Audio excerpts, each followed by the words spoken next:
And you said something about your father that I wanted to expatiate on, that he was also overweight, and that's Yes. what led to. It reminds me of the story of Mark Hughes. You know Mark Hughes, right? You know Mark Hughes. You must know Mark Hughes. Yes. That's Yes. our founder.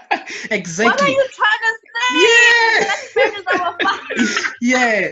So Mark Hughes is actually the founder of Herbalife. Herbalife. And yeah, and I was just following his story because I like following people who have founded some innovative things, just to pick up their way of thinking, you know.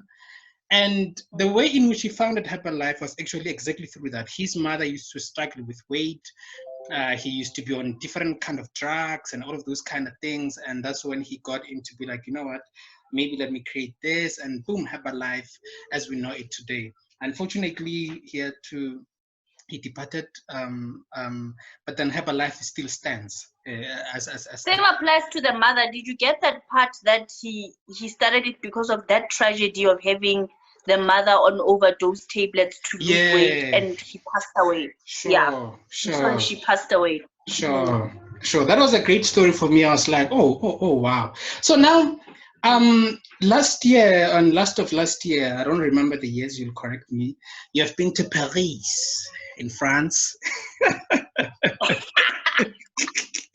You've been to Cologne in Germany, through Herbalife, you know. I think you guys call them the extravaganzas and everything like that. Yes. Yeah. And I think you have set the bar very high, man. And when I saw your pictures there in Paris, in the Eiffel Tower, I was like, yo, whoever is going to marry this lady, you know, where is he gonna take her? Where is he gonna take her? Because she's already been to Paris already. You know, because you know, Paris is like the honeymoon sort of thing that a lot of people have. If they go to honeymoon, is Paris and stuff like that.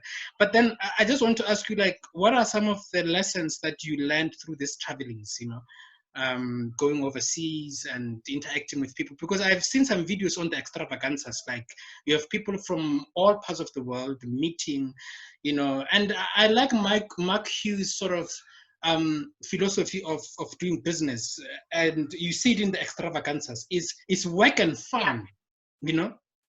It's work and fun in the same time. A lot of fun. So surely in that space, you know, in those travelings and everything like that, there are some lessons that actually you come up with. So what were those lessons for you, if someone can touch base?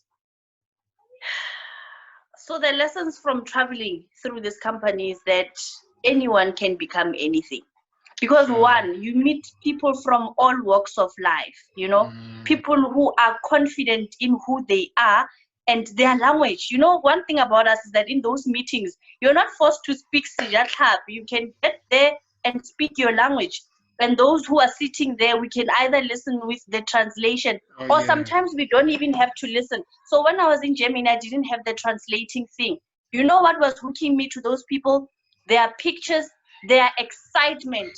And when they say, I got this and this, even when they're speaking Chinese or French, whatsoever, the excitement and where they're showing you where they come from in terms of their pictures will show you that, it's possible for anyone. So that's something that I've learned while traveling, is that the company is for everyone. You know, you meet all people from all walks of life.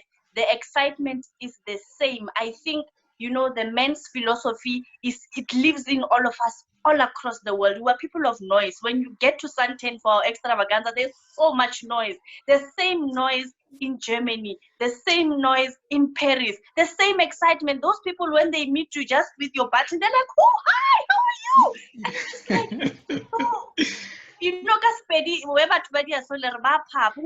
everyone will pop. So that's what I learned from traveling. And also, you know, in terms of those countries, learning the dynamics of what is happening economically there, you get to see that, you know, we're not that much of difference. There's McDonald's, there's an 8 to 5 of a job. But one thing about Europe there that I learned the most, you know, from also being a political science student, is that they have good infrastructure. as compared to us. They live on trains. We have a lot of cars. That's why we have a lot of traffic. So they live on trains from one stop to the other. It's easy to hop on and hop off somewhere. And in terms of cost as well, you can take a train to for example, if I'm in Polokwane, a train to TEF and a train to Boyne or Zanini could be the same money. The only difference is when you get out of the train, then you'd have to pay again. But one trip can be the same amount. So that's one thing I liked the most, to say, most you can travel all over here and it's fast, it's efficient. That's one best thing about them, the infrastructure. More than us, it's taxis. It's also difficult to get them sometimes. It's traffic. So it was nice. It was a nice experience to go into both those countries. And finally, the language. So with us here, I don't know if because we are a rainbow nation, we are speaking a lot of English all the time. They speak French all the way. They speak German all the way. If you don't know the language, I'm sorry, my darling, there's nothing they can do. So you have to see how you get yourself into the habit of being there, because they don't know English. They are speaking their language throughout. Yeah. So any overseas trip again in the rider? You might be going somewhere tomorrow in this corona, we don't know. Paralyzed us. It has put us into our spaces. So we have annual events. I was set for Sweden. In Stockholm in the very same season of September, like all the other years. But the problem is the corona. So we've cancelled all international trips, probably next year. Next year.